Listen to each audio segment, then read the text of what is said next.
ಕೇಂದ್ರ ಸಚಿವೆ ನಿರ್ಮಲಾ ಸೀತಾರಾಮನ್ ಅವರು ಮಂಡಿಸಿದ ಬಜೆಟ್ನಲ್ಲಿ ರಾಜ್ಯಕ್ಕೆ ಏನು ಕೊಡುಗೆ ಇಲ್ಲದ ಕಾರಣ ಅದನ್ನು ಊರಣ ಇಲ್ಲದ ಹೋಳಿಗೆ ಎಂದು ವ್ಯಾಖ್ಯಾನ ಮಾಡಿದ್ದೇನೆಂದು ಸಂಸದೆ ಡಾಕ್ಟರ್ ಪ್ರಭಾ ಮಲ್ಲಿಕಾರ್ಜುನ್ ಹೇಳಿದರು.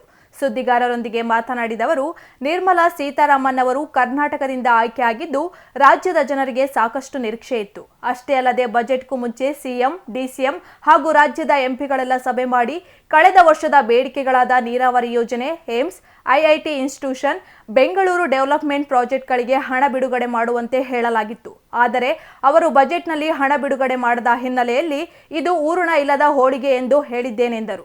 ಯಾಕೆ ಹೇಳಿದೆ ಅಂದರೆ, ಸಾಂಕೇತಿಕವಾಗಿ ನಿರ್ಮಲಾ ಸೀತಾರಾಮನ್ ಅವರು ಕರ್ನಾಟಕದಿಂದನೇ ಆಯ್ಕೆಯಾಗಿದ್ದಾರೆ. ಸೊ ಜಾಸ್ತಿ ಎಕ್ಸ್ಪೆಕ್ಟೇಷನ್ ಇತ್ತು. ನಾವು ಕೂಡ ಬಜೆಟ್ ಮಂಡನೆ ಮಾಡುವ ಮುಂಚೆನೇ CM ಅವರು, ಡೆಪ್ಯೂಟಿ CM ಅವರು, ಎಲ್ಲ MP ಗಳು ಕರ್ನಾಟಕದ MP ಜೊತೆ ಒಂದು ಸಭೆ ಮಾಡಿದರು. ಆ ಸಭೆಯಲ್ಲೂ ಕೂಡ ಮತ್ತೆ ಅದೇ ಪ್ರಸ್ತಾಪ ಮಾಡಿದ್ವಿ. ಹೋದ ವರ್ಷದ ಬೇಡಿಕೆಗಳು ನೀರಾವರಿ ಯೋಜನೆಗಳಿಗೆ ನಾವು ಕೇಳಿದ್ದು, ಆಮೇಲೆ ಏಮ್ಸ್ ಇರ್ಬೋದು, IIT ಇನ್ಸ್ಟಿಟ್ಯೂಷನ್ ಇದೆ, ಆಮೇಲೆ ಬ್ಯಾಂಗ್ಳೂರ್ ಡೆವಲಪ್ಮೆಂಟ್ ಪ್ರಾಜೆಕ್ಟ್ ಸುಮಾರು they are in a hold. So ಇದೆಲ್ಲದಕ್ಕೂ ಕೂಡ ಹಣ ರಿಲೀಸ್ ಮಾಡಿ ಅಂತ ಹೇಳಿದ್ವಿ. ಆದರೂ ಕೂಡ ಬಜೆಟ್ ಬಂದಮೇಲೆ ಅದಕ್ಕೋಸ್ಕರ ಹೇಳಿದ್ದು ಊರಣ ಇಲ್ಲದ ಹೋಳಿಗೆ ಅಂತ.